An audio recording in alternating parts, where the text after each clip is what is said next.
सभी को जय सिया राम।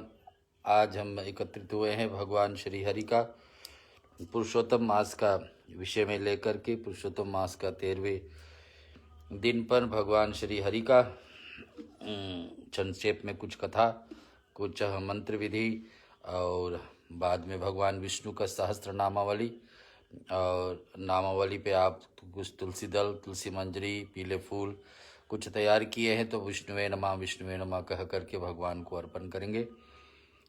हम लोग पिछले 12 रात्रि अथवा आज 13वां रात्रि पर पहुंच चुके हैं। भगवान विष्णु का वरदान दिया हुआ इस महीना जो हमारे बीच में 3 साल बाद अर्पण प्राप्त होती है, इसका लाभ हम उठाएं, क्योंकि इस महीना में जितनी भगवान विष्णु का भक्ति हम कर लेते हैं उसके करने से क्या लाभ होती है, ये जीवन पर्यंत हमारे साथ में रहती है। जन्मों जन्मों तलिक, इस जन्म से दूसरे जन्म तलिक ये सहारा बनती है हमारे जीवन में। हम 2-4 मंत्र बोलेंगे आपके बीच में और एक श्लोक में जो रामायण आ जाती है उसको बात सुनाएंगे। एक श्लोक में भागवत है, इसको आपको श्रवण कराते हैं, सुनते हैं। हरि ओम गणनन्त्वाः गणपतिगुं हवामहे, प्रियनन्त्वा प्रियपतिगुं हवामहे, निधिनन्त्वा निधिपतिगुं हवामहे, वसो मम अहं जानिग्रवदम्। ओम स्वस्ति न इंद्रो वृद्धशर्वाः, स्वस्ति न पूषा विश्ववेदाः, स्वस्ति नस्तारित्वरिष्ठनेमि, स्वस्ति नो बृहस्पतिर्दधातु। हरि ओम शान्ताकारं भुजगशयनं पद्मनाभं सुरेश्वरं, विश्वहिधारं गगनसदृशं मेघवर्णं शुभांगं, लक्ष्मीकान्तं कमलनयनं योगिविरध्यानगम्यं, वन्दे विष्णु भवभयहरणं सर्वलोकैकनाथनं। वासुदेवसुतं देवं कंसचाणूरमर्दनं, देवकी परमानन्दं श्रीकृष्णं वन्दे जगद्गुरु राधाकृष्णायेभ्यो नमः। ॐ श्रीराम रमेति रमेति रामे मनोरमे, सहस्रां तत्तुल्यं राम नाम वर्णाने। अयोध्या मथुरा माया काशी कांची अवंतिका, पूरी द्वारावती गंगा सप्तते मोक्षदायकाः। राजा रामचंद्राय नमः। एक श्लोक में रामायण। ऐसे समय पर इस महीने में जितने रामायण का पाठ, गीता का पाठ, भागवत पुराण का पाठ, पुरुषोत्तम मास का संबोधित जितने भी कथाएं भगवान विष्णु के साथ जुड़ी हुई उतने श्रवण करे उतने ही लाभ है हमारे बीच में। तो एक श्लोक में रामायण। आदो राम तपवनदी गमनहं, हत्वामिक कंचाननं वेदेहि हरणं, जटायुमरणं सुग्रीव संभाषं, बाली निग्रहरणं, समुद्रतरणं, लंकापुरी दहनं, पंचाद रावण कुंभकर्ण हनन यतिदे श्री रामायण। एक श्लोक में पूरे भागवत सुनते हैं।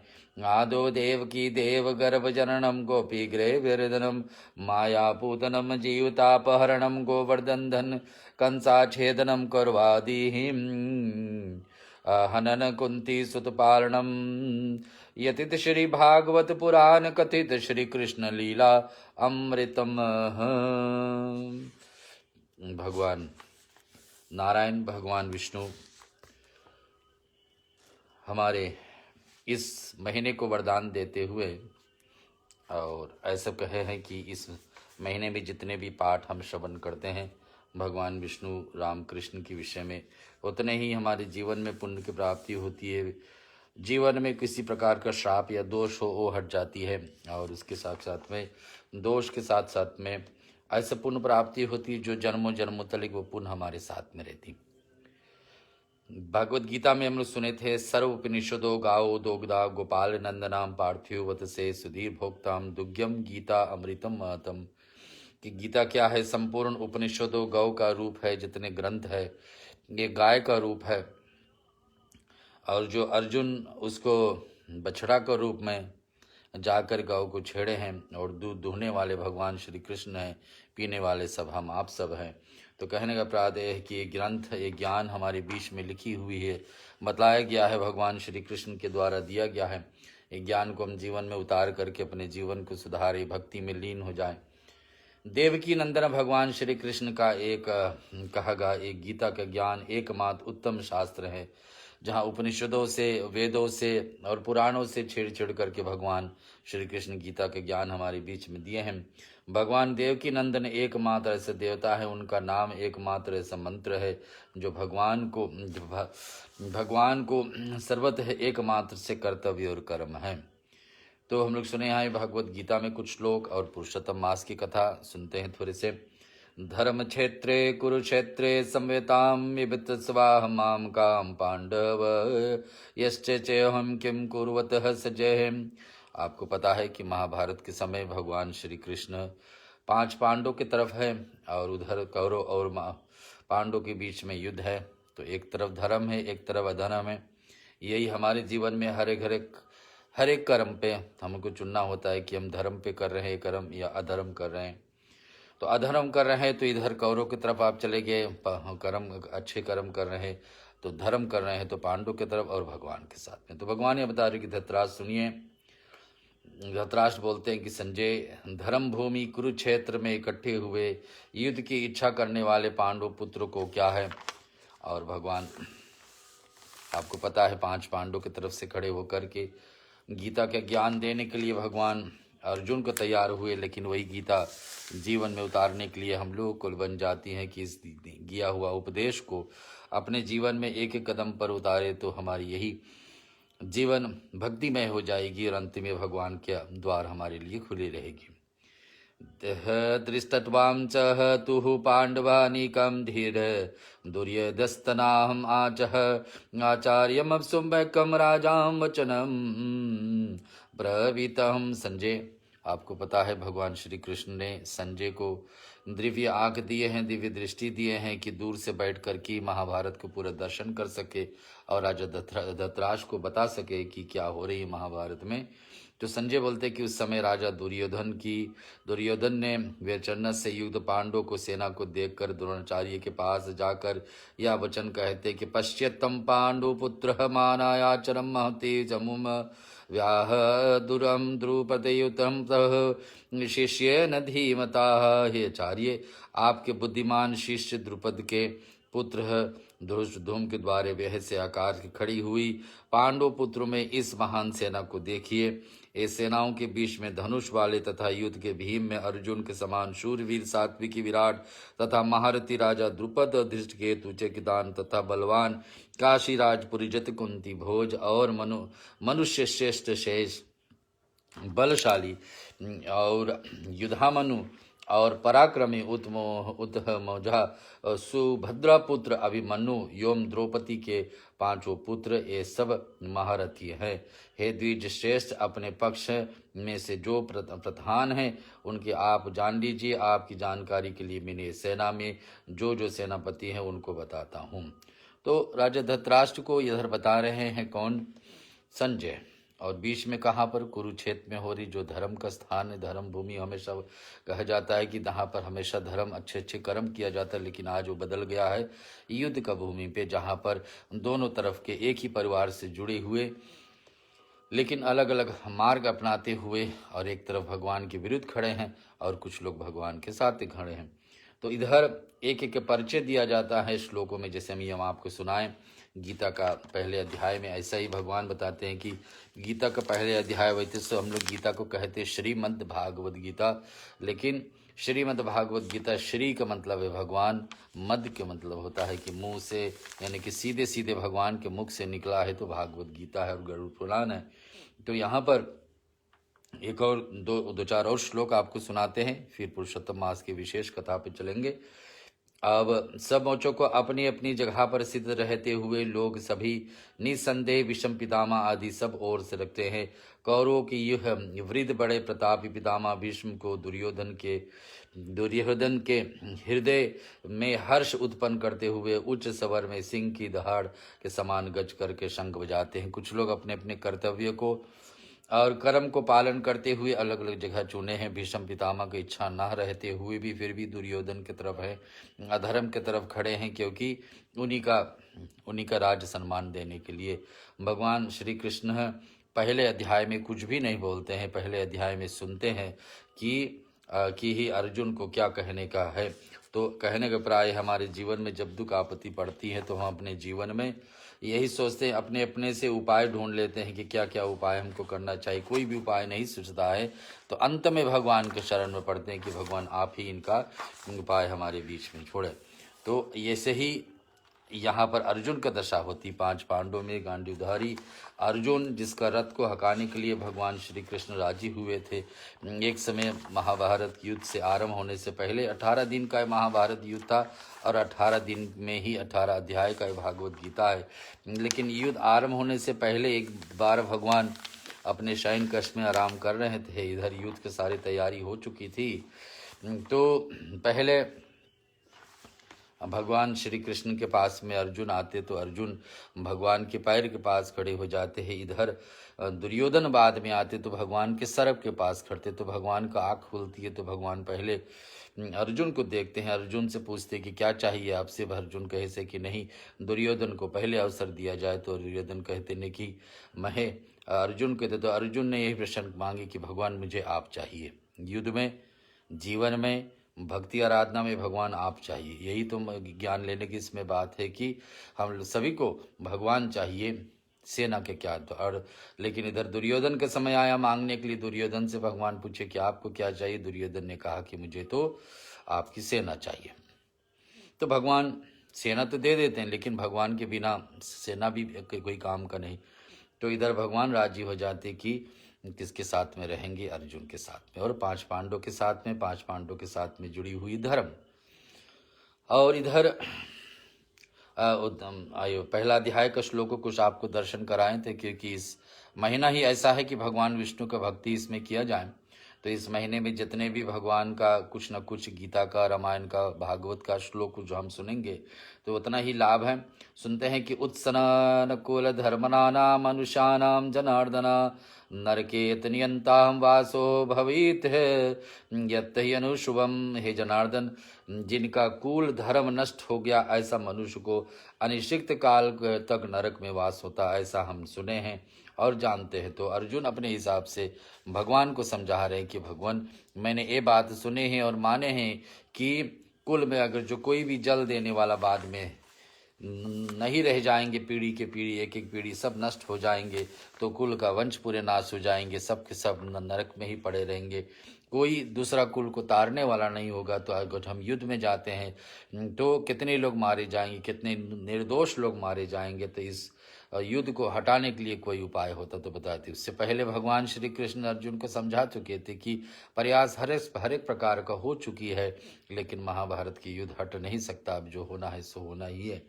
इधर आता है कि अहोबत महातपापम करतु व्यासितां वयम यद्रायजतः सुखलोभेन हन्तु स्वजनमुघुताहम। हाय शोक है, हम लोग बुद्धिमान होकर भी महान पाप करने के लिए तैयार हो जाते हैं। अर्जुन अपनी मति अनुसार खूब बतलाते हैं, भगवान से कहते हैं जो उसके मत में आता है। कहने लगे कि जो राज्य सुख को लोभ से स्वजनों को मान करके में तैयार नहीं होते हैं, यदि शास्त्र रहित एवं युद्ध सामना के ना करने वाले को भी शास्त्र हाथ में लिए हुए धृतराष्ट्र के पुत्र रण में मार डाले तो वह मरना के मिलने के लिए मेरे अधिक कल्याण नहीं होता। बताते कि अगर जो ये लोग राज चाहते तो हम देने के तैयार हैं, इससे क्या मतलब है इसमें युद्ध जाने के लिए। तो यही बातें संजय राजा धृतराष्ट्र से बता रहे कि देखिए महाभारत में क्या हो रही है, हो क्या रही है। बताते कि संजय ने कहा, रणभूमि में शोक से उद्गीन मन वाले अर्जुन ने ऐसा कह करके बाण सहित धनुष को त्याग कर रथ के पिछले भाग में चले जाते। कहने का मतलब ये होता है कि उनका इच्छा नहीं होती है, उनका नहीं इच्छा होती कि इस युद्ध में आगे बढ़े जाए। अब भगवान दूसरा अध्याय से बोलना शुरू करेंगे। पहले अध्याय में भगवान सुनते हैं, अर्जुन से सुनते कि अर्जुन के क्या विचार है, क्या मत है उनका कि ये महाभारत में आकर तो खड़े होंगे। 18 दिन का आगे चलेगा युद्ध, लेकिन भगवान 18 अध्याय में दूसरा अध्याय से बोलना शुरू करेंगे कि पहले तो पहला शब्द भगवान के मुख से निकलता है, कुत्त सत्वाहम कश्य मल मिदतम विस्मय समूहोपस्थित अनाराज जुस्त स्वर्गेत म कीर्तियन म अर्जुन। कि हे भगवान बोलते कि हे अर्जुन, तुझे इस असमय में या मोह किस प्रकार से अप्राप्त होगी, क्योंकि ना ये श्रेष्ठ पुरुषों का आचरण है, ना स्वर्ग देने वाले और ना कीर्ति के देने वाले। कि युद्ध में आप आए हैं, अर्जुन से कह रहे भगवान कि इस युद्ध में ऐसे समय में, असमय पे, बेसमय में आपको पर दया कैसे आ गई। और आप यही कहते हैं कि ये सभी लोग हमारे द्वारा मारे जाएंगे, तो आप भगवान उसको बताना शुरू करेंगे कि संसार में है क्या, क्यों हम आते हैं मनुष्य बन करके, और मनुष्य बन करके आए तो क्या क्या हम लोगों को करना चाहिए। ये सब बातें हम लोग कल का प्रश्न पे लेकर के आपके बीच में कल सुनेंगे। कल पुरुषोत्तम महीना का पूर्णिमा है। आप सभी को पता है कि पूर्णिमा तिथि भगवान को पूजन करने के लिए सबसे उत्तम दिन होता है। उस दिन भगवान विष्णु को वैसे ही पूजनीय होते, इस साथ में जुड़ी ही पुरुषोत्तम महीना भी है, तो बड़ी उत्तम दिन है कल। अगर जो कोई अपने विचार से, भक्ति से व्रत रह सके भगवान विष्णु के नाम से, बड़ी उत्तम होगा, पुण्यदायी होगा। बृहस्पतिवार तो वैसे भी भगवान विष्णु को प्रिय है, इधर पुरुषोत्तम महीना है वैसे भी प्रिय है, इधर शुक्ल पक्ष के साक्षात में पूर्णिमा पूरा चांद है, तो कल उसका लाभ लीजिए। कल हम इस संक्षेप में जो भागवत गीता और पुरुषोत्तम मास की कथा आपके बीच में छोड़ रहे हैं, इसको आगे बढ़ाएंगे।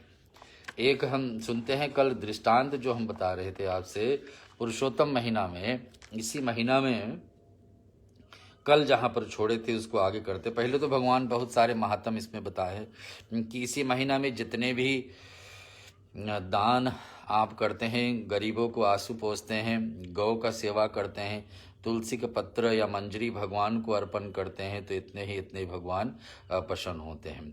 और किसको आप भगवान बता रहे कि अगर जो दिया भी घी का दीपक जलाकर भगवान विष्णु को, लक्ष्मी को अर्पण करते, उसमें भी भगवान बहुत संतुष्ट होते हैं।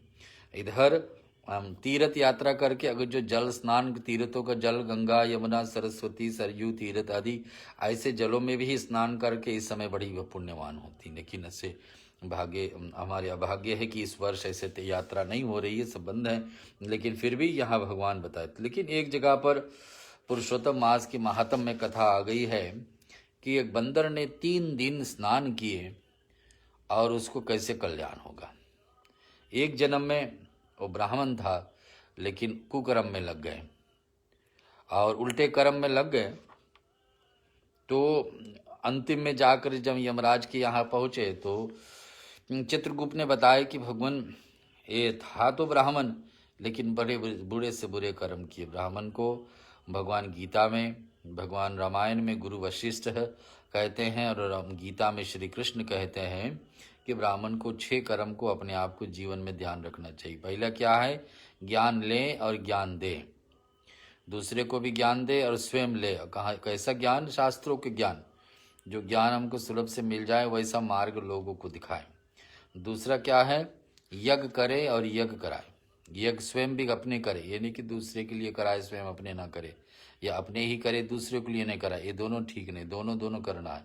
और तीसरा क्या, अच्छा 5वां 6वां क्या है? दान भी ले और दान देना भी ब्राह्मण का कर्तव्य। तो इस ब्राह्मण जो था अपने कर्मों से गिर गया था, और इस कारण से अंत में जब गया तो वहाँ पर भगवान उसको, धर्मराज यानी मृत्यु के देवता, उसको बताते कि इसको 1000 वर्ष का वानर का जीवन में भेज देना चाहिए, वानर जीवन में चले जाना चाहिए। तो वानर जीवन में जब चले जाते हैं तो 1000 वर्ष तक ऐसा तो बताते, और बताते इसने विश्वासघात भी किया है, यानी कि इन्हें विश्वास भी जिसके साथ में थे, जब ब्राह्मण थे जिसके साथ में थे, उनका धन भी ग्रहण किए हैं। तो बताते कि क्या करना उचित है, इसको 1000 वर्ष तक पहले वानर बन करके रहना होगा। लेकिन यही वानर के रूप में कैसे हुए थे, तो हम उसके आपको सुना रहे। आपने समान उस बाढ़ी को, नारायण जी कहते कि नारद इसके पश्चात या अत्यंत देखो को भोग बंदर योनि को प्राप्त हुआ, पापों को नाश करने वाला एक सरोवर था, जो देवताओं को भी दुर्लभ मृग तीर्थ नाम से विख्यात था। तो एक तीर्थ था, एक सरोवर यानी कि लेक था, जहाँ ये बानर का जीवन 1000 वर्ष को मिला है। माने कितने जन्म बानर का होगा तब वो 1000 वर्ष पूरा होगा, ऐसे श्राप है उसके ऊपर। इस तीर्थ में वह जाकर ब्राह्मण फलों की चारों चोरी करके पाप कर बंदर की योनि को प्राप्त हुआ है। नारद जी कहने लगे, हे प्रभु, करोड़ों पापों से युक्त वह बंदर उस तीरथ में कैसे बसता है।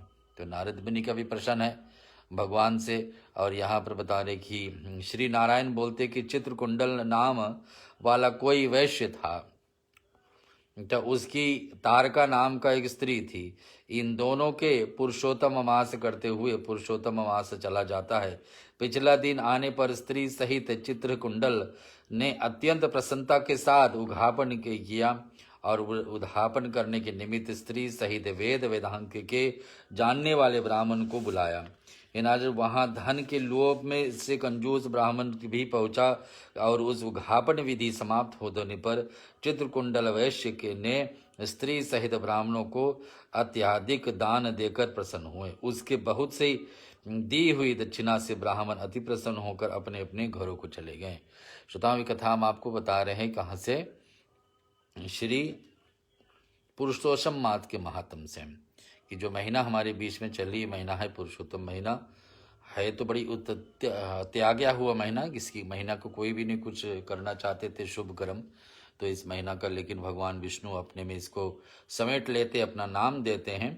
तो उस महीना में किसी ने क्या किया है, उसको दूसरे जन्मों में क्या क्या फल प्राप्त होती है वो हम सुन रहे हैं। अत्यंत लोभी और एक कंजूस श्रोता हुआ उसके आगे आकर खड़े हो जाते और विनय से नर्म होकर अति गदगद वाणी से चित्रकुंडल से बोलता है कि हे चित्रकुंडल वैश्य के पति, आप इस समय कृतार्थ हो जाओ और अपने पुरुषोत्तम का सेवन करो।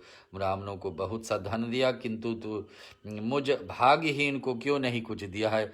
और यहाँ बता रहे कि सुनी उस कंजूस के ऐसे वचन सुन करके उस वैश्य ने कंजूस को भी बहुत से धन दे दिया।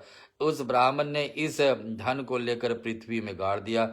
वहां पर उस लोभी ब्राह्मण ने पुरुषोत्तम महात्म के धन के लोभ से स्तुति की पूजा देकर पुरुषोत्तम के धन को लोभ से स्तुति सुनकर प्रसन्न हुए, जिसके फल से वह ब्राह्मण मृग तीर्थ में प्राप्त हो गया। वह तीर्थ जल वाला था, घनी छाया हुआ था, मीठे मीठे फल वहां थे और शोभित अत्यंत सुंदर वन था, जहां पर धन लाके गाड़े थे। भगवान विष्णु इस कथा को स्वयं अपने मुख से, है तो उन्हीं का महीना, लेकिन स्वयं अपने मुख से किसको बता रहे हैं, नारद मुनि को। नारद मुनि कौन है, भगवान श्री विष्णु का अवतार ही है, ब्रह्मा का पुत्र, लेकिन है भगवान विष्णु का अवतार ही। श्रोताओं, हम आपके बीच में भगवान श्री विष्णु का पुरुषोत्तम महीना के विषय में चर्चा कर रहे हैं। आप आगे सुना रहा हूँ। नारायण जी कहते हैं कि हे नारायण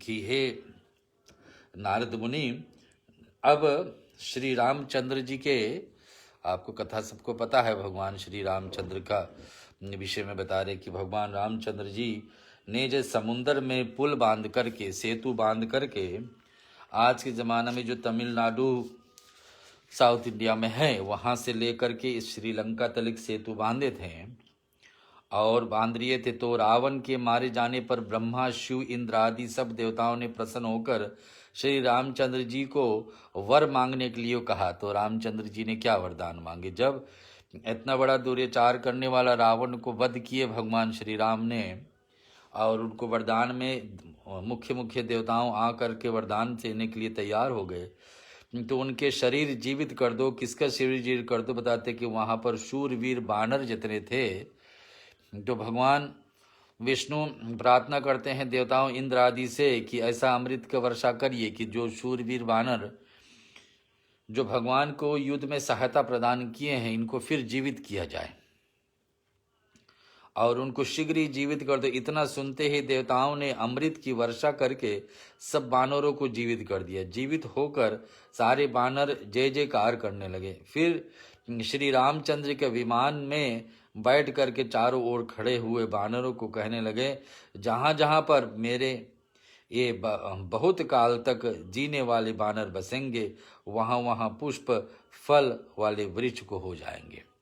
भगवान राम ने ये भी वरदान दिए बानरों की, ये हमारे बानर हमारे युद्ध में सहायता किए हैं, तो जहाँ जहाँ भी ये बसेंगे वहाँ पर हमेशा मीठा फल का प्रबंध रहेगा ही रहेगा और नदी का मीठा जल भी उनको मिलेगी। वानरों के वरदान है भगवान श्री राम से।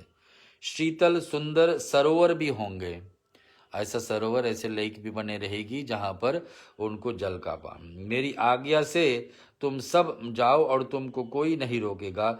हे नारद, फिर वह लोभी वानर पर्वत जैसा बढ़ करके बहुत भी भूख और प्यास से युक्त होकर लोभी हो वह वन में विचरने लगे। वानर आज भी भारतवर्ष में बहुत सारे वानर हैं और उनमें से जन्म से ही उसके मुख से पित्त की पीड़ा थी। उस पीड़ा से रात दिन उस मुख से रुधिर बहता था।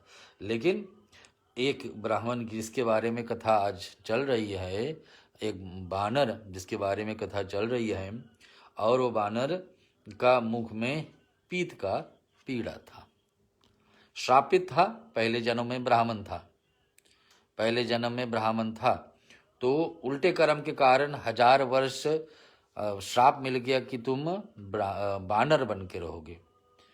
तो बंदर बन करके रहना है और उसी का एक जन्म में ऐसा होता है कि उनका मुख में पीड़ा, तो कुछ खाने ना बनता था, ना पानी ही पीने को होता था।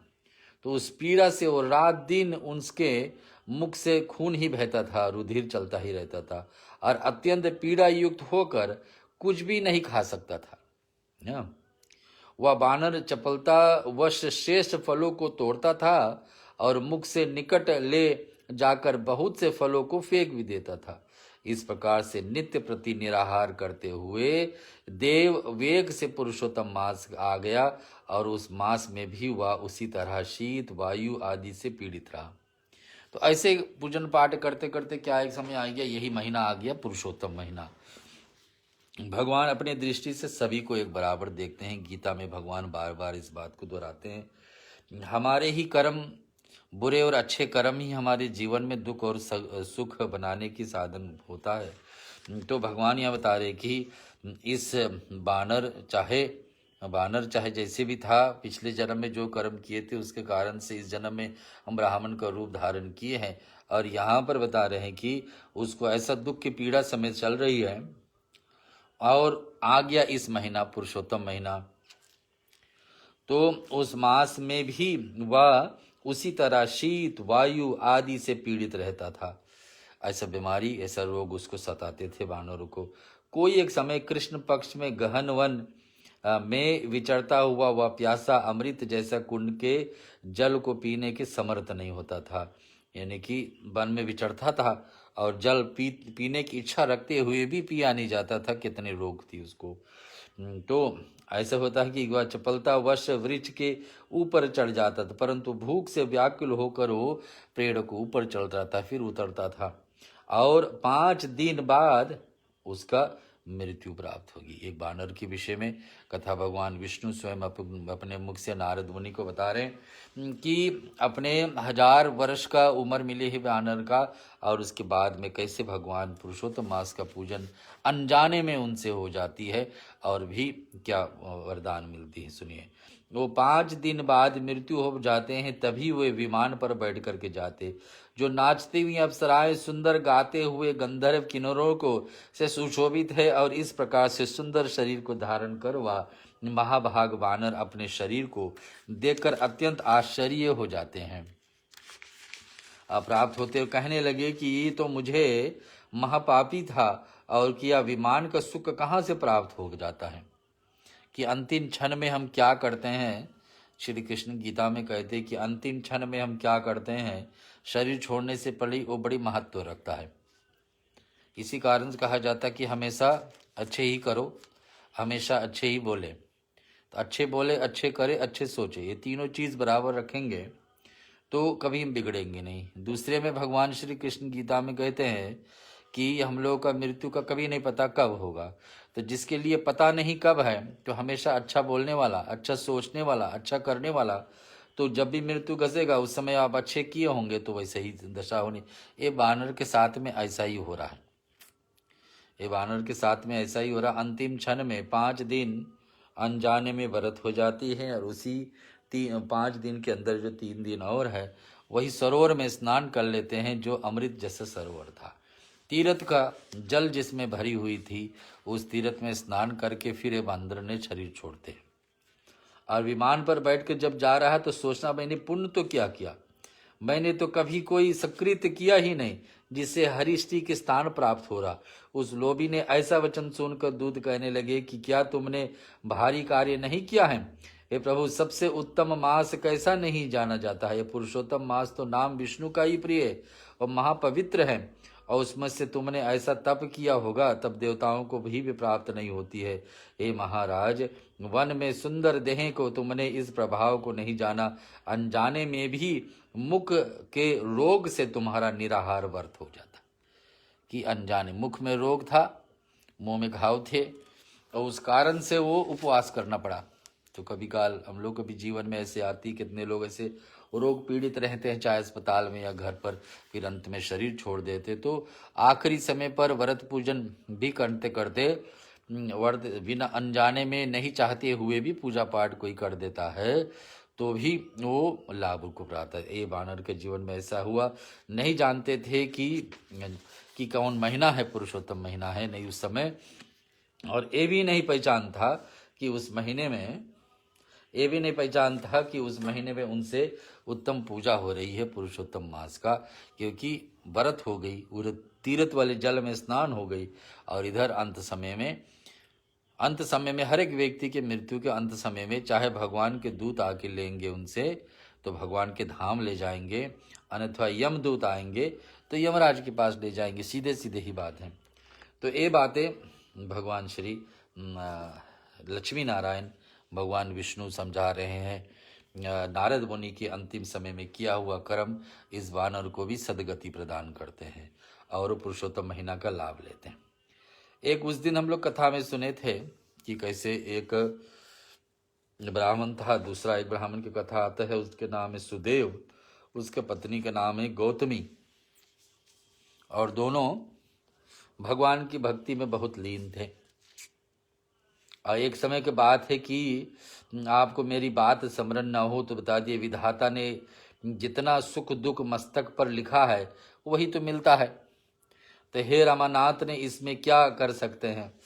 तो दोनों भगवान विष्णु का बड़ी स्तुति पूजन किए। कौन? सुदेव नाम का ब्राह्मण, उनका पत्नी गौतमी। एक दूसरा दृष्टांत मैं बता रहा हूँ पुरुषोत्तम मास का, कैसे किसने पहले कुछ किया है तो उनको लाभ हुआ है। इतने पूजन किए कि भगवान को आकर उनको दर्शन देना पड़ा। अब भगवान जब दर्शन दिए तो पुत्र तो यही मांग किए कि भगवान आपका दर्शन हो गया, इतने बड़ी बात। फिर भगवान कहते कुछ वरदान मांग लीजिए, तो वरदान में क्या मांगते कि भगवान हमारे संतान एक बेटा हो जाए तो बड़ी उत्तम। सुदेव ब्राह्मण ने भगवान विष्णु से मांगे कि एक बेटा हो जाए। गौतमी उनका पत्नी भी वही मांग कर रही हैं, और ऐसा करने पर बता दे कि ही जब मांगते हैं तो क्या दशा होती है। भगवान बताते कि हे ब्राह्मण, पुत्र को छोड़ करके बाकी जितने आदे पदार्थ हैं उन्हें मैं आपको प्रदान कर दूंगा, क्योंकि हे वत्स, विधाता ने आपके लिए पुत्र का सुख लिखा ही नहीं है। मैंने आपके ललाट पटल पर अंकित समस्त अक्षरों को देख लिया है, उसमें 7 जन्म तक आपको पुत्र का सुख नहीं है। सुदेव नाम का ब्राह्मण और उसके पत्नी गौतमी को भगवान विष्णु स्वयं बता रहे हैं कि एक संतान के बाद छोड़ दो और कुछ भी मांगना चाहे तो मांग लो। और इस प्रकार से वो वर्जपात के समान कर्कश श्री हरि भगवान ने वाक्य को सुनकर के सुदेव शर्मा धरती पर उसी प्रकार के गिर पड़े, और जिस प्रकार जड़ के कट पर गिर जाते हैं, एक वृक्ष को काट दिया जाए तो कैसे गिरता है, वैसे सुदेव ब्राह्मण धरती पर गिर करके दुख में होगी, क्योंकि भगवान का दर्शन हुआ फिर भी ये सुख नहीं मिलने वाला। क्या भगवान किसी को संतान दे सकता है? हमारे भाग में, हमारे कर्म में अगर जो संतान का सुख नहीं है तो भगवान क्या दे सकता है कि नहीं? हमारे कर्म पहले किए, उसके कारण से हमारे भाग बनते हैं, तो भाग से फिर इस जीवन में सुख और दुख बनते हैं। तो अगर जब भगवान हमको ये नहीं दिए, हम पहले से हम कर्म नहीं किए कि हमारे जीवन में संतान हो, तो संतान मिल सकता है कि नहीं, ये बात यहाँ आ गई। तो भगवान कहते कि तुम्हारे में विधाता ने लिखा ही नहीं 7 जन्म तक कोई कभी बेटा होना। तो पति को गिरे हुए देखकर गौतमी ने उनकी पत्नी अत्यंत दुखित हुई और पुत्र को आकांक्षा से वर्जित अपने स्वामी को देखकर रोने वो भी रोने लगी और उसके बाद धीरज धर करके वह अपने गिरे हुए पति से बोलती कि उठिए हे नाथ, क्या आपको मेरी बात स्मरण नहीं है? विधाता ने जितना सुख दुख हमारे मस्तक पर लिखा है ये हमारे कर्मों के कारण ही लिखा है, तो जो नहीं लिखा है वो सुख तो फिर कहाँ से मिलने वाला है ना नमानाथ। इससे क्या कर सकते हैं? मनुष्य अपने किए हुए कर्मों को तो ही फल भोगता है, कहाँ से दूसरे कर्म लेकर हम जिएंगे? तो रमानाथ अभागे मनुष्य का किया हुआ व्रत तप पूजन आदि यही सब तो लौट करके हमारे जीवन में सुख लाती है। सभी पर्यंत उसी प्रकार से व्यर्थ चला जाता है जैसे मरते समय औषधि देना, व्यक्ति शरीर एकदम छोड़ने वाला उसके मुंह में दवा डाले तो फिर वो दवा कहाँ काम करने वाला, एकदम शरीर छोड़ने वाले व्यक्ति को।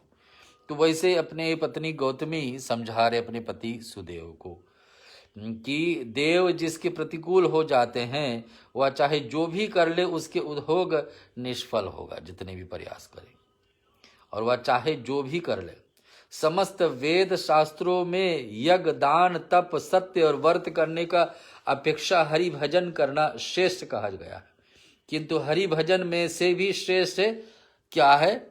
हमारे भाग, क्योंकि भाग कर्म से बना और विश्वास इसमें से श्री हरि भी क्या कर सकते हैं? एक गौतमी पत्नी अपने पति सुदेव से कह रहे।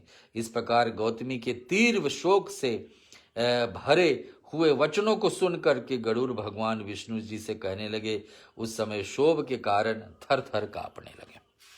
गरुड़ आपको पता है भगवान विष्णु का सवारी है, और गरुड़ जी ने कहा कि श्री हरि शोक के समुद्र में गोता लगाती हुई ब्राह्मणी की उस प्रकार से आंखों में टप टप आंसू बहाती हुए ब्राह्मण को तपस्या अवस्था को देख करके दीन बंधु, हे दया सिंधु, हे भक्तों को अभय प्रदान करने वाले, हे प्रभु, आज आपकी वह दया कहाँ चली गई? गरुड़ भगवान विष्णु का सवारी है। भगवान विष्णु उसी के माध्यम में चलते सब स्थान पर, और आज भगवान से पूछ रहे हैं कि भगवान आप तो भक्त वत्सल हैं, दया सिंधु है, सिंधु यानी कि समुद्र है दया करने वाले, तो फिर वो दया आपसे कहाँ चलेगी? आज एक भक्त भीख मांग रहा है आपसे। हे प्रभु, आज आपकी वह दया कहाँ चली गई? जिसके संबंध में कहा जाता है वह आप अपने भक्तों को कष्ट में पड़ा हुआ देखकर सहन नहीं कर सकते। आश्चर्य की बात है, ब्राह्मण के एक रक्षक है, इस समय वह आपका धर्म कहाँ चला गया? अब गरुड़ जी पूछ रहे इतने बड़े बड़े बात भगवान विष्णु से, तो क्या होते सुनिए। आपके भक्त लोग मुक्ति के कामना ना करके आपकी श्रेष्ठ भक्ति की इच्छा करते हैं। आप भक्तों के सामने आठों सिद्धियों के दास के समान खड़ी रहती हैं। ऐसी तो आपकी आराधना की महत्व है जो सर्वत्र विख्यात है। तो इस ब्राह्मण को एक पुत्र कामना पूरी कर दीजिए, आपको कितना परिश्रम लगता है। अब गरुड़ जी भगवान से बता रहे कि भगवान आप कोशिश करके इसको एक पुत्र देना ही देना चाहिए, क्योंकि भक्त लोग भक्ति करना छोड़ देंगे आपको भगवान, और कितने कड़े काम आपके लिए है। सचमुच में भगवान किसी को संतान दे सकते हैं क्या? उसके भाग में नहीं है फिर भी। तो सुनिए, तो जो व्यक्ति हाथी का दान कर सकता है उसके लिए अंकुश दान पे कितना परिश्रम लगेगा। और आज से कोई भी मनुष्य आपके चरण कमल को आराधना नहीं करेंगे। जिस व्यक्ति के भाग में जो बदा होता है उसे निश्चित रूप से मिलता है। संसार में आज से यह प्रथा चले पड़ेगी कि भक्ति तो रसातल में चली आई है। हे नाथ, आप में करने और ना करने का क्षमता है, यह बात सर्वत्र विख्यात है। गरुड़ जी कह रहे कि भगवान का करे या ना करे ये अब आप करवा सकते हैं। आप के करने और ना करने की क्षमता है इस व्रत सर्वव्यापी, किंतु वही क्षमता आज इस ब्राह्मण को एक पुत्र ना देने के कष्ट आप कर रहे हैं, कैसे नष्ट हो जाएगी? इसलिए आप इस ब्राह्मण को एक पुत्र होने का वरदान अवश्य दीजिए। गरुड़ जी मांग कर रहे हैं भगवान विष्णु से। देखिए, एक सुदामा भी ब्राह्मण था जो आपकी आराधना करके उत्कृष्ट वैभव को अधिकार हो गया। सुदामा कितनी गरीबी थी सबको पता है, भागवत में कथा आता है। भगवान श्री कृष्ण का परम प्रिय मित्र था, लेकिन दुर्भाग्य से अपने कर्म से दरिद्रता जीवन में पाल लिए थे। अंत में भक्ति श्री कृष्ण जप करते थे। हर दिन भगवान को भोग अर्पण करते करते भगवान पे द्वार पर पहुंचे तो भगवान उसको उत्कृष्ट वैभव यानी धन प्राप्त किए, इतने दिए कि वो संभाल नहीं पाए। उनके लिए उनके लिए और उनके आसपास में रहने के लोग जिससे वो भीख मांगता था हमेशा। तो गरुड़ जी आज उस बात को भगवान को याद करा रहे हैं। और दूसरे तो बताते कि आपकी आराधना करके उत्कृष्ट वैभव अधिकार हुआ। और दूसरे संदीपनी ब्राह्मण भी थे, भगवान श्री कृष्ण का गुरु संदीपनी। गुरु दीक्षा जब गुरु ज्ञान लेने से पूर्ण हुई, गुरु दीक्षा के समय हुई, गुरु दीक्षा के बाद में गुरु दक्षिणा देना उचित होता है। तो गुरु दक्षिणा जब देने के समय आई, संदीपनी भगवान श्री कृष्ण पूछने लगे अपने गुरु से संदीपनी से कि मैं क्या गुरु दक्षिणा में दूं। तो बताते कि मेरे तो कुछ इच्छा नहीं, लेकिन मुझे एक इच्छा था कि मेरे संतान एक खो दिए थे, वो जो वापस मुझे मिल जाते या फिर दर्शन हो जाते तो उचित होता। तो भगवान श्री कृष्ण ने क्या किया, बलराम को लेकर के यमराज के तरफ भी पहुंच करके उस अपने गुरु को बेटे को वापस लाए थे। तो उस बात को आज यहाँ पर गरुड़ जी याद करा रहे हैं भगवान विष्णु की, आप ऐसे ऐसे कर्म करे हैं भगवान। तो ऐसे आपके लिए चक्रिय के बात तो नहीं है कि ये कर्म आप नहीं कर सकते, तो आप जरूर बताइए, कोई उपाय तो कर देना चाहिए इस ब्राह्मण को। और जो आपकी कृपा से मरे हुए पुत्र फिर प्राप्त नहीं, इसलिए पुत्र की लालसा से ये दोनों युगल संपत्ति आपके शरण में आए हैं। और श्री गरुड़ जी कहते दोनों युगल संपत्ति कौन, सुदेव नाम का ब्राह्मण और गौतमी उनका पत्नी आए। तो गरुड़ जी बोले कि हे द्विज सक्तम, सुनिए कि हे द्विज सक्तम, आपको 7 जन्म तक पुत्र का सुख नहीं है, ऐसा तो वाक्य में श्री भगवान हरि ने कह दिए है। और तो इस समय तो आपकी वैसा ही रहेगा, तो भी प्रभु के आदेश से कृपा करके मैं आपको पुत्र का वरदान कर रहा हूँ। हे तपोधन, आपको मेरे अंश से एक पुत्र प्राप्त करा दे, जिससे गौतमी के साथ आपको मनोरथ सफल होंगे, परंतु पुत्र जन्म दुख भी आपको दोनों को मिलेगा, यह अटल है। कि बता रहे हैं, वरदान दे रहे हैं कि देखिए भगवान विष्णु तो मना कर रहे हैं कि आपका भाग से नहीं होना है, संतान तो नहीं होना है, लेकिन मैं अपने वंश से आपको एक पुत्र दे रहा हूँ, ये होगा तो होगा, पुत्र होगा आप दोनों का, गौतमी और सुदेव नाम के ब्राह्मण को, लेकिन इसके साथ में दुख भी झेलना पड़ेगा। तो क्या दुख झेलना, सुनिए। ये ब्राह्मण को अग्रगण्य, आप धन्य हैं, क्योंकि आपकी बुद्धि का झुकाव भगवान की तरफ तो हुआ है। भगवान के प्रति सकाम भक्ति हो अथवा निष्काम भक्ति हो, 2 प्रकार की भक्ति होती है भगवान का। एक सकाम होता है जिसमें जुड़ी होती है कि हमको कुछ न कुछ चाहिए तो व्यक्ति भगवान को पूजा करेगा ना, कुछ न कुछ इच्छा रखते हैं हम लोग कि भगवान प्राप्त, भगवान के पूजन करने से कुछ मिले, तो उसको कहा जाता है सकाम भक्ति। बिना कोई इच्छा वाला व्यक्ति पूजा करता है कि कुछ भी भगवान मिले या ना मिले, बस हम करते ही रहेंगे आपका पूजा, तो उसको कहा जाता है निष्काम भाव से भक्ति। तो दोनों प्रकार का भक्ति भगवान को स्पर्श करती है, भगवान को छूती है, भगवान को असर करता है।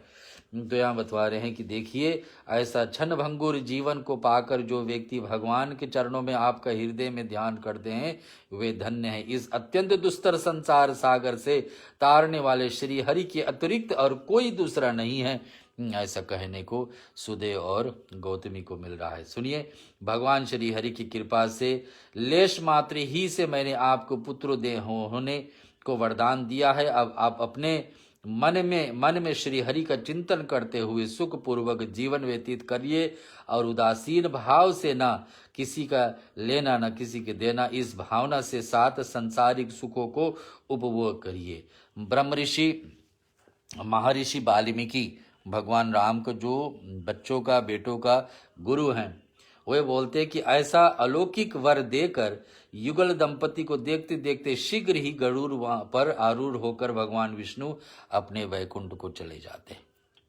वरदान तो दे दिए सुदेव और गौतमी को, वहां से चले। सुदेव शर्मा ने अपनी पत्नी की 7 मनोवांछित वर को पाकर घर लौट गए और उत्तम गृहस्थ आश्रम के सुख को भोगने लगे। कुछ समय के बाद गौतमी के गर्भ में गौतमी के गर्भ से वो रह गया और 10वें महीने लगने पर गर्भ पूरा होती है। प्रसूति काल आने पर गौतमी ने उस उत्तम पुत्र को जन्म दिया है। पुत्र के उत्पन्न होने पर सुदेव शर्मा बहुत प्रसन्न हुए, अच्छे अच्छे ब्राह्मणों को दान करते हैं। श्रोताओ, ये भगवान विष्णु का भक्ति करने वाले, अटल भक्ति करने वाले सुदेव और साक्षात में गौतमी उनका पत्नी, इनका सकाम भक्ति कहा जाए या निष्काम भक्ति कहा जाए, इच्छा तो भगवान का पूजन तो कर रहे थे, लेकिन जब भगवान का दर्शन हो गया तब चाहते थे कि भगवान हमको कुछ कल्याण ऐसे करे कि संतान प्राप्त हो जाए। संतान ना हुआ तो गरुड़ जी के वरदान से संतान हो चुका है। अब कल हम लोग सुनेंगे इसमें आगे का प्रसंग, जहां पर पता लगेगा कि संतान हुआ तो, लेकिन क्या क्या दोष उसको लेकर के आए, क्या क्या दुख उसके साथ में। संतान ना हो तो भी दुख लगता है, हो जाए संतान फिर भी दुख है, क्योंकि सभी का कर्म ऐसा ही लिखा होता है संसार में। श्रोताओं, कि हम आए हैं संसार में अपने जन्मों को, कितने जन्मों को कर्म पाप और पुण्य को लेकर के आते हैं। ये हम छोटी सी भजन आपके बीच में भगवान का मधुर रूप को प्रशंसा करते हुए गाएंगे। उसके बाद में फिर भगवान का सहस्त्र नामावली बोलेंगे, जिसमें आप ओम विष्णुवे नमः बोल करके कुछ न कुछ तुलसी पत्र, तुलसी मंजरी यानी कि बिया है, और पीले फूल भगवान को अर्पण कर सकते, या जो भी वस्तु 1000 संख्या में आपके पास है उसको आप अर्पण कर सकते, या तो बाहर बैठे ओम विष्णुवे नमः 1000 बार भी बोल लेंगे। इधर हमारे बोला हुआ आप भगवान श्री नारायण का सहस्त्र नाम सुन भी लेंगे, तभी भी आपका कल्याण। श्रोताओं, आपके बीच में पुरुषोत्तम मास का आज 13वां दिन का प्रश्न आपके बीच में छोड़े, और मधुर अष्टक का थोड़े से भजन। अधरम मधुरम वदनम मधुरम नयनम मधुरम हसितम मधुरम हृदय मधुरम गमनम मधुरम मधुराधिपतेरखिलम मधुरम वचनम मधुरम चरितम मधुरम वसनम मधुरम वलितम मधुरम चलितम मधुरम भ्रमितम मधुरम मधुराधिपतेरखिलम मधुरम वेणु मधुरो रेणु मधुरा पानी मधुरम बांधव मधुरम नित्यम मधुरम सक्यम मधुरम मधुराधिपतेरखिलम मधुरम गीतम मधुरम पीतम मधुरम भोक्तम मधुरम सुप्तम मधुरम रूपम मधुरम तिलकम मधुरम मधुराधिपतेरखिलम मधुरम करणम मधुरम तरणम मधुरम हरणम मधुरम समरण मधुरम वमितम मधुरम शमितम मधुरम मधुराधिपतेरखिलम मधुरम गजा मधुरा माला मधुरा यमुना मधुरा वीची मधुरा सलिलम मधुरम कमलम मधुरम मधुराधिपतेरखिलम मधुरम गोपी मधुरा लीला मधुरायुक्तम मधुरम भुक्तम मधुरम दृष्टम मधुरम शिष्टम मधुरम मधुराधिपतेरखिलम मधुरम ओम गोपा मधुरा गाओ मधुरा स्टिम मधुरम सृष्टिम मधुरा दलितम मधुरम फलितम मधुरम मधुराधिपतेरखिलम मधुरम मधुराधिपतेरखिलम मधुरम मधुराधिपतेरखिलम मधुरम। कृष्णचंद्र भगवान की जय, राधा कृष्ण भगवान की जय। भगवान विष्णु का सहस्त्र नामावली 1000 नाम आपके बीच में हम प्रस्तुत कर रहे हैं, इसको आप श्रवण करें। ओम विष्णुवे नमः ऐसे जप करते रहिए, भगवान विष्णु का आपका जप भी हो जाएगा, इधर कानों में आपका भगवान का नाम भी स्मरण हो जाएंगे। हरि ओम श्री परमात्मने नमः।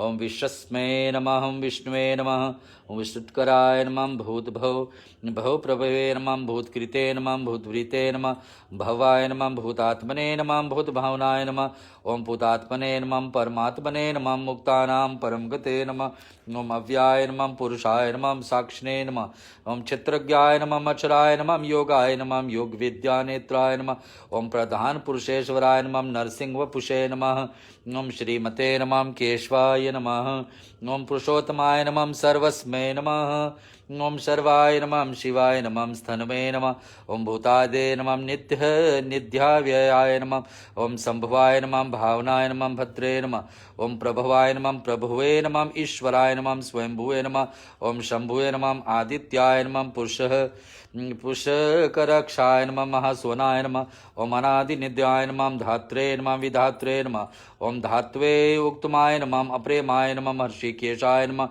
पद्मनाभाय नमः, अमर प्रभुवे नमः, विष्णुकर्मणे नमः, ओम मनवे नमः, ओम तुष्टे नमः, स्तविताय नमः, स्थविरध्रुवाय नमः, अग्रवाय नमः, शाश्वताय नमः, कृष्णाय नमः, लोहितक्षाय नमः, प्रददनाय नमः, प्रभुताय नमः, त्रिकुम्बन्द्रवे नमः, पवित्राय नमः, मंगलपराय नमः, ईर्ष्णाय नमः, प्रान्दाय नमः, प्राणाय नमः, ज्येष्ठाय नमः, श्रेष्ठाय नमः, ओम प्रजापते नमः, हिरण्यगर्भाय नमः, भूगर्भाय नमः, माधवाय नमः, ओम मधुसूदनाय नमः, ईश्वराय नमः, विक्रमणे नमः, धन्वने नमः, मेधाविने नमः, ओम विक्रमाय नमः, कर्माय नमः, अनुक्तमाय नमः, ओम दुराधर्षाय नमः, कृतज्ञाय नमः, कृत्ये नमः, आत्मवते नमः, सुरेश्वराय नमः, ओम शरणाय नमः, शर्मिणे नमः, विश्वरेत्से नमः, प्रजाभवाय नमः, अव्ये नमः, संवत्सराय नमः, व्यालाय नमः, प्रत्याय नमः, सर्वदर्शनाय नमः, अजाय नमः, सर्वश्रेयाय नमः, सिद्ध्याय नमः, सिद्ध्ये नमः, सर्वदे नमः, ओम अच्युतायेभ्यो नमः, ओम वृषाकपे नमः। 100 पूरा हुआ। भगवान विष्णु का 1000 नाम हम सुन रहे। ओम विषकपे नमः, अम्मेयात्मने नमः, ओम असर्वः योगिनी विनियस्ते नमः, वस्वे नमः, वसुमन्ते नमः, ओम सत्याय नमः, समात्मने नमः, ओम श्री समाय नमः, समोघाय नमः, ओम श्री पुंडरीकाक्षाय नमः, ओम वृषकर्मणे नमः, वृषकृते नमः, रुद्राय नमः, बहु शीर्षे नमः, विभुवे नमः, विश्वयोन्ये नमः, शुचजस्वे नमः, अमृताय नमः, शास्त्रथनाय नमः, ओम वरारोहाय नमः, महातपसे नमः, स्वर्गाय नमः, सर्वविधानुमे नमः, विश्व एकसनाय नमः, जनार्दनाय नमः, वेदाय नमः, वेदविदे नमः, अव्यंगाय नमः, वेदंगाय नमः, वेदविदे नमः, कव्ये नमः, लोकाध्यक्षाय नमः, सुराध्यक्षाय नमः, धर्मध्यक्षाय नमः, कृतकृताय नमः, चतुरात्मने नमः। ओम ओम ओम ओम चतुर्व्याय नमः, चतुर्दिष्टाय नमः, चतुर्भुजाय नमः, चतुरः ओम भाषणे नमः, भोजनाय नमः, भोक्त्रे नमः, सहिष्णे नमः, श्री सहिष्णे नमः।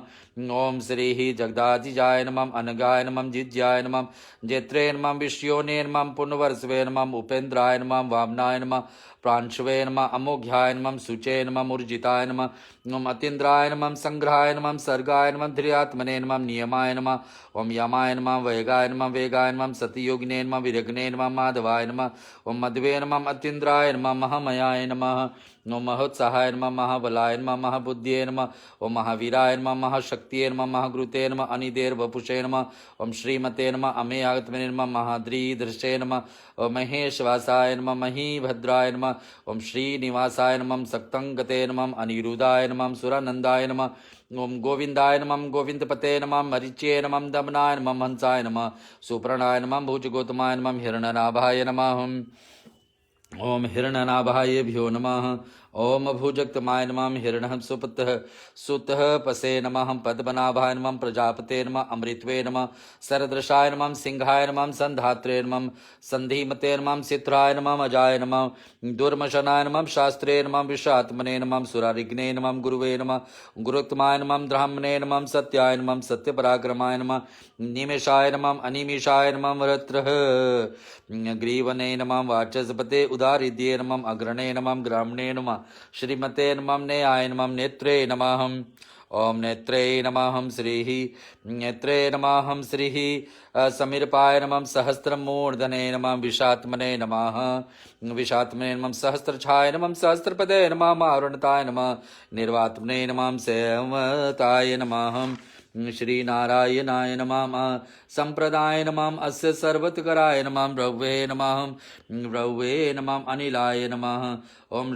धरणीधराय नमः सुप्रसदाय नमः प्रसन्नात्मने नमः विश्वदिशय नमः विश्वभुजय नमः भुभुवे नमः सत्कृते नमः सत्कृते भ्यो नमः ओम श्री सत्कृताय नमः साध्वाय नमः ओम श्री साध्वाय भ्यो नमः ओम विभुवे नमः सत्कृते नमः ओम श्री जव्ये नमः नारायणाय नमः नारायण नमः असंख्याय नमः अप्रेयात्मने नमः विशेषताय नमः शिष्टकृते नमः ओम शुच्ये नमः सिद्धिधराय नमः सिद्धि संकल्पाय नमः सिद्धिधाय नमः सिद्धि साधनाय नमः विशाहिने नमः विश्वभाय नमः विष्णुवे नमः विष्णुवर्णे नमः विशोधराय नमः वर्धनाय नमः वर्धमानाय नमः विवेक्ताय नमः श्रुति सागराय नमः सुभुजाय नमः दुर्धराय नमः भाग्यन्मे नमः इंद्राय नमः ओम वसुदाय नमः वसुवे नमः नेकरूपाय नमः प्रभुद्रूपाय नमः शिपिविष्टाय नमः प्रकाशनाय नमः ओम प्रकाशनाय नमः श्री जोषगृतिधराय नमः प्रकाशात्मने नमः प्रतापनाय नमः हृद्याय नमः स्पष्टक्षराय नमः मंत्राय नमः चंद्रश्वे नमः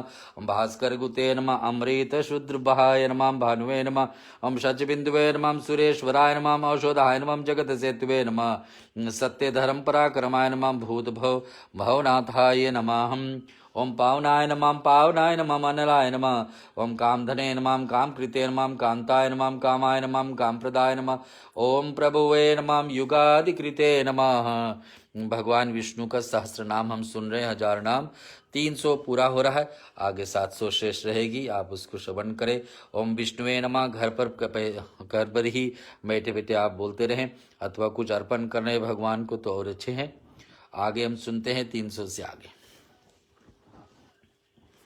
ओम श्री विष्णुवे नमः नारायणाय नमः ओम श्री युधाकृते नमः श्री युधाकृते नमः प्रधानाय नमः कामाय नमः ओम युगावर्ताय नमः नेकमयाय नमः महाशनाय नमः अदृष्टाय नमः व्यक्तरूपाय नमः सहस्रजिते नमः अनंतजिते नमः ओम स्ताय नमः आविष्टेष्टाय नमः शिष्टेताय नमः शिखंडिने नमः नहुषाय नमः अवृषाय नमः क्रोधने नमः क्रोधिकृते करते नमः विश्वबाहुवे नमः महीधराय नमः अच्युताय नमः प्रथिताय नमः प्राणाय नमः प्राणदाय नमः वासनुजाय नमः अपाम निध्ये नमः अधिष्ठनाय नमः अप्रहमक्ताय नमः प्रतिष्ठाय नमः सकंदाय नमः सकंधराय नमः ओम ध्रुवाय नमः वरदाय नमः वायुवाहनाय नमः ओम वासुदेवाय भ्यो नमः ओम श्रीवाय बृहद्रान्भे नमः आदिदेवाय नमः पुरंद्राय नमः ओम अशोकाय नमः तारणाय नमः ताराय नमः शूराय नमः शौर्ये नमः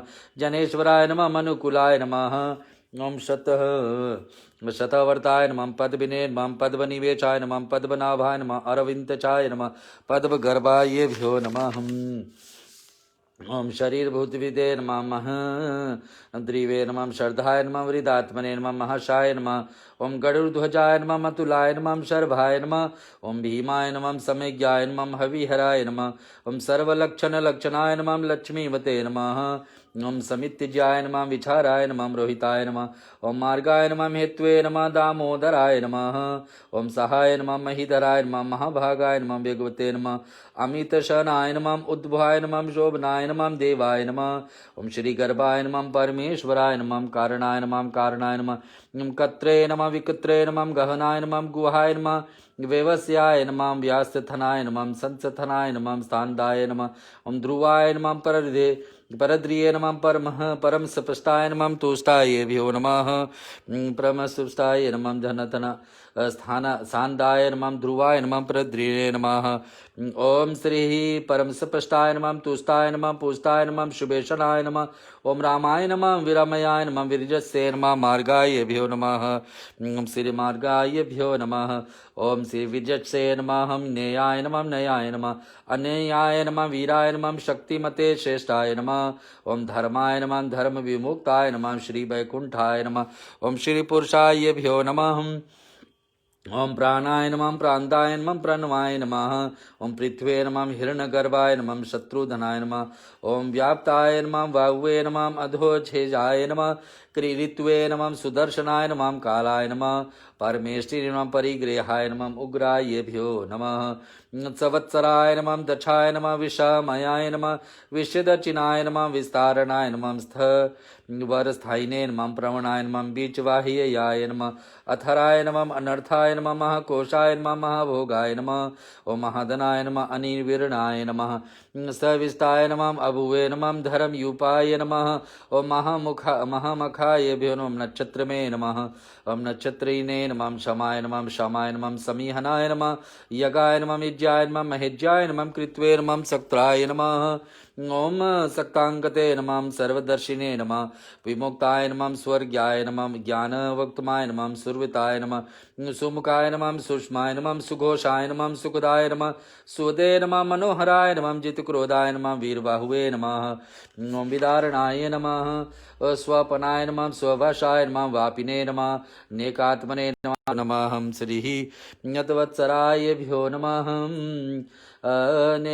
नेकात्मने नमः नेककर्म कृते नमः वत्सराय नमः वत्सलाय नमः वासितने नमः रत्नगर्भाय नमः धने शराय नमः धर्मगुपे नमः धर्मकृते नमः धर्मिणे नमः सक्ताम असक्ते नमः क्षराय नमः अक्षराय नमः अभिज्ञात्रे नमः सहस्रः शन्वे नमः विधात्रे नमः कृतलक्षणाय नमः गम्भः स्थितते म्याय नमः तत्वस्थाय नमः सिंहाय नमः भूतमहेश्वराय नमः आदिदेवाय नमः महादेवाय नमः देवशाय नमः देववृद्ध गुरुवे नमः उत्तरस्मै नमः गोपते नमः गोपस्त्रे नमः ओम ज्ञानगमाय नमः गोपत्रे नमः पुरातनाय नमः शरीरभूतभृते नमः भोक्त्रे नमः ओम कपिन्द्राय नमः भूरिदर्शनाय नमः सोमपाय नमः अमृतपाय नमः सोमाय नमः पुरीजिताय नमः पुरुषसुक्ताय नमः हम लक्ष्मी नारायणाय नमः। ओम भगवान विष्णु का सहस्त्र नामावली यानी कि 1000 नाम आप श्रवण कर रहे हैं। भगवान का अभी तक हम लोग 500 पे पहुँचे हैं, शेष 500 और रहेगी। अगर जो आप हमारे साथ में अभी जुड़े हैं तो भगवान का ओम विष्णुवे नमः ऐसे नाम जप करते रहिए। ये पुरुषोत्तम महीना है, इसमें भगवान विष्णु के संबोधित जितने भी पूजा पाठ किया जाता है उतने ही लाभदायक होती है। हमारे जीवन में कलेश और दुखों और शाप को किसी प्रकार चल रहा हो उसको समाप्त होती है। भगवान विष्णु को सहारा हम ले। अगले 500 नाम और हमारे बीच में सुनिए। ओम कपिन्द्राय नमः भूरि दक्षिणाय नमः सोमपाय नमः ओम अमृतपाय नमः सोमाय नमः पुरजिते नमः पुरुषोत्तमाय नमः विन्याय नमः हम श्री नारायणाय नमोस्तुते। सत्यसंधाय नमः दशहराय नमः सात्वते पते नमः जीवाय नमः विनिव्याथाक्ष विनयता साक्षिणे नमः मुकुंदाय नमः अमित विक्रमाय नमः अम्भो निध्ये नमः अनंतात्मने नमः महो ददिशाय नमः अंतकाय नमः अजायभ्यो नमः ओम अजायभ्यो नमः ओम महहराय नमः स्वभवाय नमः चितामित्राय नमः प्रमोदनाय नमः आनंदाय नमः नंदनाय नमः नंदाय नमः सत्यधर्माय नमः श्री विक्रमाय नमः महर्षि कपिलाचार्य नमः कृतज्ञाय नमः मेदिनीपते नमः त्रिपदाय नमः त्रिदशदेहाय नमः महासिंहाय नमः कृतांतकृते नमः महावराय नमः ओम गोविंदाय नमः सुशेषनाय नमः कनककांदिने नमः ओम गुहाय नमः गभीराय नमः ओम गहनाय नमः ओम गुप्ताय नमः चक्रगदाधराय नमः वेदसे नमः स्वंगाय नमः अजिताय नमः कृष्णाय नमः अम्ढीराय नमः स्वर्वांगयाच्युताय नमः वरुणाय नमः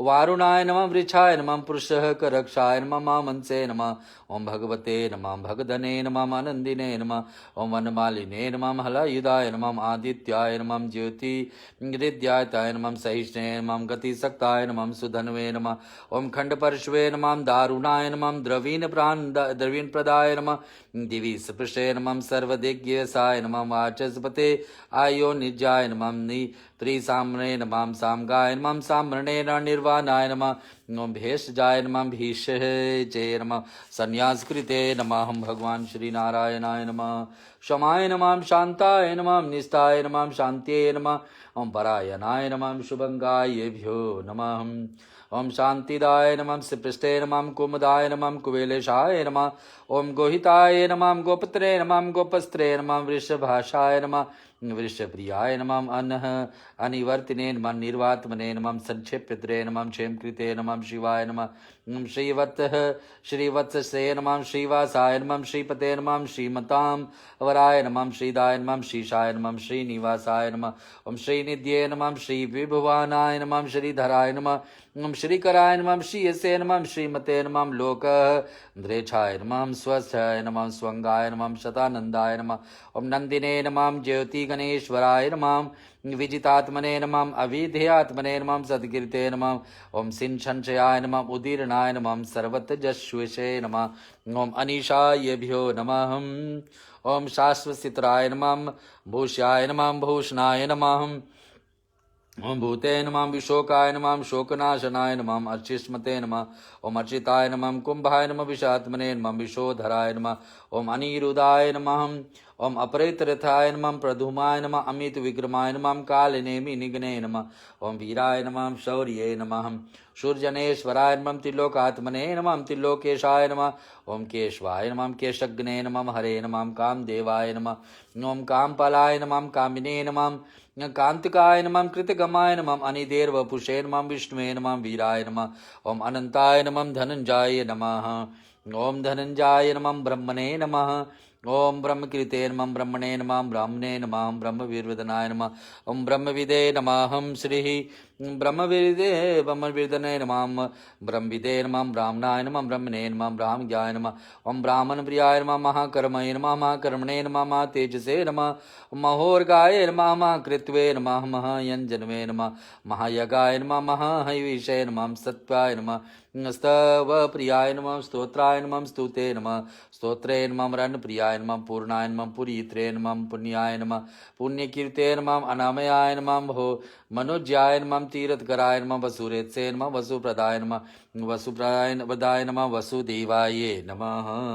वसुवे नमः श्री वसुमंसे नमः हविषे नमः सत्रुते नमः सत्यकृते नमः सक्ताय नमः सत्यते नमः सत्यपरणाय नमः ओम शूरसेनाय नमः 700 पूरा हुआ भगवान विष्णु का सहस्त्र नामावली यानी कि 1000 नाम आपके बीच में हम प्रस्तुत कर रहे हैं। आप घर बैठे ओम विष्णुवे नमः ऐसे बोल सकते हैं, कह सकते हैं, अथवा भगवान को कुछ अर्पण करना है तो कर सकते। 300 हमारे बीच में और बचे हैं। इस पुरुषोत्तम महीना का पूरा लाभ लीजिए। भगवान का विष्णु का जितने भी पूजन पाठ हम करेंगे, नाम जप है, पूजा पाठ है और साक्षात में हवन विधि, भगवान को अभिषेक, तुलसी पत्र अर्पण करना, बड़े बड़े महान कलेश को हमारे जीवन में हटाने वाले हैं। भगवान विष्णु का सहारा और इससे आशीर्वाद इस महीना में जरूर लीजिए। श्रोता हम आगे और बोलेंगे, 300 बार और रह गया है, 300 मंत्र भगवान विष्णु का और रह गया, इसको आप ले लीजिए। हरि ही ओम विष्णुवे नमः ऐसे बोल करके श्रवण भी करते रहिए, उधर अर्पण करते रहिए। हरि ओम सक्ताय नमः सत्यत्वे नमः सत्यपरणाय नमः शूरसेनाय नमः यदुश्रेष्ठाय नमः शनिवासाय नमः सुयमिनाय नमः भूतवासाय नमः वसुदेवाय नमः सर्व सुनीलाय नमः अनलाय नमः दर्पगणे नमः दर्पदाय नमः दीप्तदाय नमः दुर्धराय नमः अपराजिताय नमः वृश्चिकमूर्ते नमः महामूर्ते नमः दीप्तमूर्ते नमः अमूर्तमते नमः अनेकमूर्ते नमः अव्यक्ताय नमः शतमूर्ते नमः शताननाय नमः एकस्मै नमः नेकाय नमः सवाय नमः काये नमः कस्मै नमः यस्मै नमः तस्मै नमः प्रदायुक्तमाय नमः लोकबन्धवे नमः लोकनाथाय नमः माधवाय नमः भक्तवत्सलाय नमः स्वर्णवर्णाय नमः हेमंगाय नमः वारंगाय नमः चंदानांगिदिने नमः विरग्ने नमः विष्माय नमः शून्याय नमः घृताजिषे नमः अचलाय नमः चलाय नमः अमानिने नमः मानदाय नमः मान्ये नमः लोकस्वामिने नमः लोक त्रिलोके धृषे नमः सुमेधसे नमः मेधजाय नमः धन्याय नमः ओम धन्याय नमः सत्यमेध से नमः धराधराय नमः तेज वृषाय नमः घ्रूतिधराय नमः सर्वशास्त्रमृतां वराय नमः प्रग्रहाय नमः निग्रहाय नमः व्यग्राय नमः नेक्षिंगाय नमः गदागर्जाय नमः चतुर्मूर्ते नमः चतुर्बाहुवे नमः चतुर्व्याय नमः चतुर्गते नमः चतुरात्मने नमः चतुर्भवाय नमः चतुर्वेदविदे नमः एकः ओम एक पदहे नमः ओम समावर्ताय नमः अनिवृतात्मने नमः दुर्जाय नमः दुरितकर्माय नमः दुर्लभाय नमः ओम दुर्गमाय नमः दुर्गाय नमः दुरावासाय नमः दुररिग्ने नमः शुभंगाय नमः लोकसांग सिंगाय नमः सुततन्वे नमः तनु वर्धनाय नमः इंद्रकर्मणे नमः महाकर्मणे नमः कृतकर्मणे नमः कृतागमाय नमः उद्धवाय नमः सुंदराय नमः सुंदाय नमः रत्नवहाय नमः सुलोचनाय नमः अकराय नमः वाजसनाय नमः श्रृंगिने नमः जयंताय नमः सर्वः विजत्ये नमः सर्वः स्वर्णविन्दवे नमः सर्वविन्दवे नमः ओम श्री अश्वभ्याय नमः सर्वागीश्वराय नमः ओम महाहृदायभ्यो नमः ओम महागताय नमः महाभूते नमः महानिध्ये नमः ओम कुमुदाय नमः कुंद्राय नमः कुंदाय नमः परिजनाय नमः पावनाय नमः ओम अनिलाय नमः ओम अमृतशाय नमः अमृतवपुषे नमः स्वर्ग्याय नमः सर्वतमुखाय नमः सुलभाय नमः सुरताय नमः सिद्ध्याय नमः शत्रुजिते नमः शत्रुः तापनाय नमः न्याग्रधाय नमः उदुम्बराय नमः ओम श्री आश्वताय नमः चानूरधनी शूदनाय नमः सहस्रजशिते नमः सप्तजिह्वाय नमः सप्तदिशे नमः सप्तवाहनाय नमः अमृते नमः ओम अनघाय नमः अचिंताय नमः भयकृते नमः भयनाशनाय नमः शनवे नमः बृहते नमः कृशाय नमः स्थूले नमः गुणविते नमः निर्गुणाय नमः महते नमः नम आदृताय नमः स्वधृताय नमः स्वशयाय नमः प्रांगवंशाय नमः वंशवर्धनाय नमः ओम भारभृते नमः कथिताय नमः योगिने नमः योगीशाय नमः सर्वकामदाय नमः शमाय नमः शमनाय नमः शमाय नमः सुवर्णाय नमः वायुवहनाय नमः धनुधराय नमः धनुवेदाय नमः दंडाय नमः दमयित्रे नमः ओम दमाय नमः अपराजिताय नमः सर्वसहाय नमः विनियंत्रे नमः अनिमेयाय नमः अयमेयाय नमः सत्वते नमः सात्विकाय नमः सत्याय नमः सत्यधर्म परायणाय नमः ओम श्री अभिप्रायाय नमः प्रियजनाय नमः अहराय नमः प्रीकृते नमः प्रीतिवर्धनाय नमः विहास्य गते नमः ज्योतिषे नमः सूर्यजुषे नमः हुतभुजे नमः विभुवे नमः ब्रह्वे नमः विरोचनाय नमः सूर्याय नमः सावित्रे नमः रविलोचनाय नमः अनंताय नमः हुतभुजे नमः भोक्त्रे नमः सुखदाय नमः नेकजयाय नमः अग्रजाय नमः अनिवर्णाय नमः सदा मनुष्यने नमः लोकाधिष्ठनाय नमः अद्भुताय नमः सनाते नमः ओम श्री सनातनतमाय नमः ओम कपिलाय नमः कप्ये नमः अप्याय नमः स्वस्तिदाय नमः। ये 900 पूरा हो रहा भगवान विष्णु का शास्त्र नाम 1000 नाम पे शेष 100 रह गए हैं। ओम विष्णुवे नमः बोल करके भगवान विष्णु को ध्यान करते हुए और जब अपने आप से करते रहिए। ओम अप्याय नमः स्वस्तिदाय नमः स्वस्तिकृते नमः स्वस्तिये नमः स्वस्तिभुजे नमः ओम श्री स्वस्तिहिचे नमः हम श्री अरोद्र्याय नमः कुंडलिने नमः चक्रिणे नमः विक्रमणे नमः ऊर्जित शासनाय नमः शब्दतिगाय नमः शब्दासाय नमः नम शिशिराय नमः सर्वीरिकराय नमः अक्रूराय नमः पेशलाय नमः दक्षाय नमः दक्षिणसे नमः चमिनाम्बराय नमः वृदात्मने नमः वितभयाय नमः पूर्ण शवनकीर्ते नमः उतारणाय नमः दृष्टिकृतग्ने नमः पुण्याय नमः दूषप्रणशाय नमः विरग्ने नमः हम श्री विरग्ने नमः हम श्री रचनाय नमः भगवान श्री सद्व्ये नमः जीवनाय नमः परवस्थिताय नमः अनंत रूपाय नमः अनंत ऋषिये नमः जितमनवे नमः भये पहाय नमः चतुरस्राय नमः गंभीरात्मने नमः विदेशाय नमः व्याधिशाय नमः दिशाय नमः अनादे नमः भूर्भुवे नमः लक्ष्मी नमः सुवीराय नमः रुचेन्द्रांगाय नमः जननाय नमः जनजन्मान्ते नमः ओम भीमाय नमः श्री भीम पराक्रमाय नमः श्री आधार नीलाय नमः अधात्रे नमः पुष्पासाय नमः ओम प्रजागराय नमः अवृदगाय नमः सप्तचराय नमः प्रान्ताय नमः प्राण्याय नमः ओम पानाय नमः प्रमनाय नमः प्राण नील्याय नमः प्राणभृते नमः प्राणजीवनाय नमः तत्वाय नमः तत्विदे नमः व्यकात्मने नमः जन्म मृत्यु जरात्रिज्ञाय नमः भूर्भुवे स्वस्त्रिये नमः ताराय नमः सावित्रे नमः प्रापितामयाय नमः यगाय नमः यज्ञपते नमः यज्जन्मे नमः यज्ञंगाय नमः यज्ञवहनाय नमः यज्ञभुजे नमः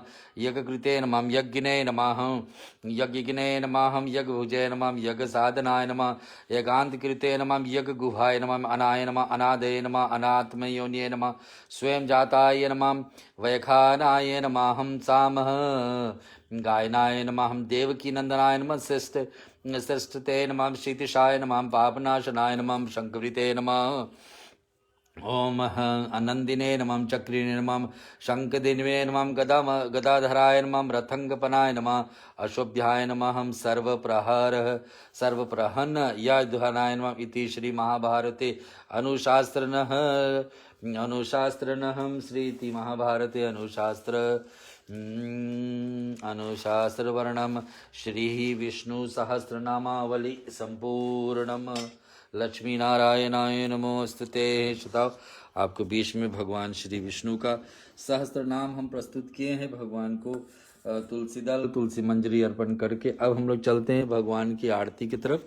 अगर जो आपके पास आरती तैयारी है तो आरती जला लीजिए और भगवान विष्णु की मंगलमय आरती को यहाँ से आप श्रवण करें और आरती भगवान को अर्पण करें। इसके बाद में आरती को दर्शन करेंगे। हर रात कल शाम को फिर कोशिश करके 7 बजे के आसपास में इस भगवान पुरुषोत्तम महीना का लाभ आप लीजिए और इसमें हम भगवान विष्णु का कथा आपको श्रवण कराएंगे जो विष्णु पुरुषोत्तम मास के संबंधित है।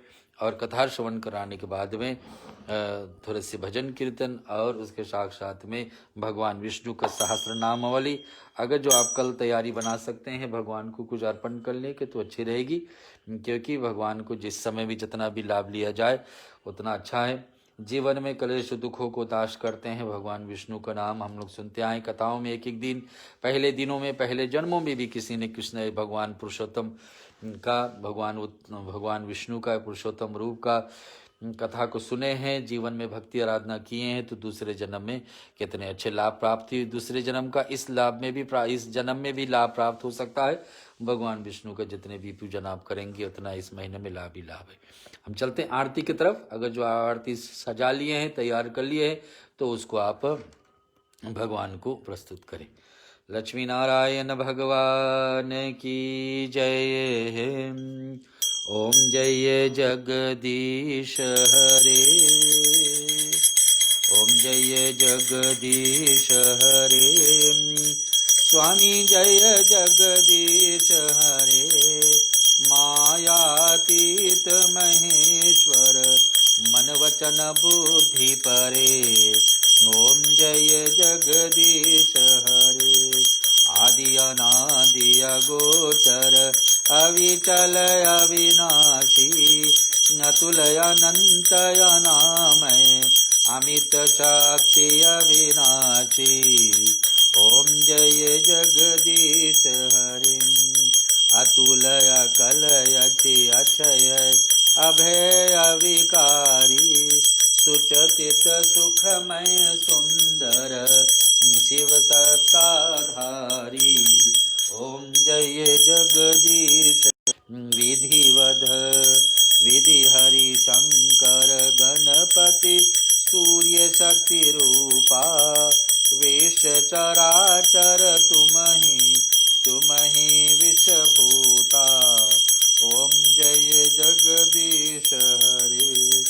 मात पिता पितामह स्वामी सहित भरता विशत पादक पालक रक्षक संकरता। ओम जय हे जगदीश हरे। साक्षी शरण सखा प्रियतम पूरन प्रभु केवल काल कलानिधि कालातीत विभव। ओम जय जगदीश हरे। राम कृष्ण करुणामय प्रेमामृत सागर मनमोहन मुरलीधर नित नटवर नागर। ओम जय श्री कृष्ण हरे। सब विधिहीन मलिन मति हम अति पातक जन प्रभु पद विमुखया भागी कलिकुल शीत तन मन धन। ओम जय जगदीश हरे आश्चर्य दान दया निधि हम सबको दीजे। पाप ताप हरिहर का ताप पाप हरि हर हरि अब निज जन कर लीजे। ओम जय जगदीश हरे जय जय जगदीश हरे स्वामी जय जगदीश हरे। मायातीत महेश्वर मायातीत महेश्वर मन वचन बुद्धि परे। ओम जय जगदीश हरे कर्पूर गौरंग करुणायतारं संसार सारं भुजगेन्द्रहारं सदा वसन्तं हृदयान विन्दे भवन भवानी सहितं नमामि। मंगलम भगवान विष्णु मंगलम गरुड़ध्वजा मंगलम पुंडरीकांचो मंगलाये तनो हरि। सर्वमंगल मांगल्ये शिवे सर्वार्थ साधिके शरणे त्र्यंबके गौरी नारायणी नमोस्तुते। गौरी नारायणी नमोस्तुते गौरी नारायणी नमोस्तुते। शुदा सभी को धन्यवाद आज हमारे साथ सत्संग में जुड़ने के लिए। आज 13वां रात्रि थी पुरुषोत्तम मास का, जो 3 साल के बाद हमारे बीच में आती है। इस महीना में भगवान कृष्ण भगवान विष्णु का वरदान अनुसार जितने भी भगवान श्री राम कृष्ण और विष्णु को पूजन हम करते हैं, थोड़े से पाठ भी श्रवण कर लेना। ओम नमो भगवते वासुदेव मंत्र भी बोल लेना। भगवान को तुलसी दल सबसे प्रिय है, तुलसी अर्पण कर देना। छोटे मात्रा में, बड़े मात्रा में, 1000 मात्रा में, जिसे हम लोग हर शाम को बोलते हैं कथा शास्त्र नामों में। ऐसे लाभ मिल रहा है आपको, तो इसको लाभ उठाइए। और कल रात्रि को फिर कोशिश करके 7 बजे के आसपास में सिडनी के समय पर आपके बीच में लेके प्रस्तुत करेंगे। श्रोताओं, आज के जुड़ने के लिए सभी को धन्यवाद।